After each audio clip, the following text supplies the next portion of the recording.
બીજી તરફ વાત કરીએ આપણે આણંદની તો આણંદ જિલ્લાની બોરસદ તાલુકાના અલાજરસા ગામની દૂધ ઉત્પાદક સહકારી મંડળીમાં વિવાદ ગરમાયો છે।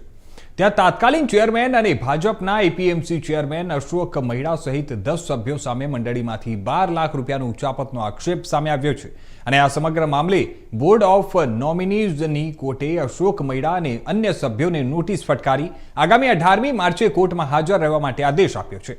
જાહેર વિગત મુજબ અશોક મહિડાએ મંડળીનું નવું મકાન બનાવવા માટે કોન્ટ્રાક્ટર માટે 20 લાખ રૂપિયાનું એડવાન્સ ચૂકવ્યું હતું, પરંતુ મકાન હજી સુધી બન્યું ન હોવાથી વિવાદ ઊભો થયો છે। આ કોન્ટ્રાક્ટર પાસેથી 8 લાખની રકમ રિકવર કરવામાં આવી છે, જ્યારે 12 લાખ હજુ પણ વસૂલાત થઈ નથી। આ મામલે બાબુભાઈ મણિભાઈ ચૌહાણ અને પ્રવીણસિંહ લાલસિંહ મહિડાએ સંયુક્ત રજિસ્ટ્રાર અને બોર્ડ ઓફ નોમિનીઝ કોર્ટમાં કાર્યવાહી કરી છે।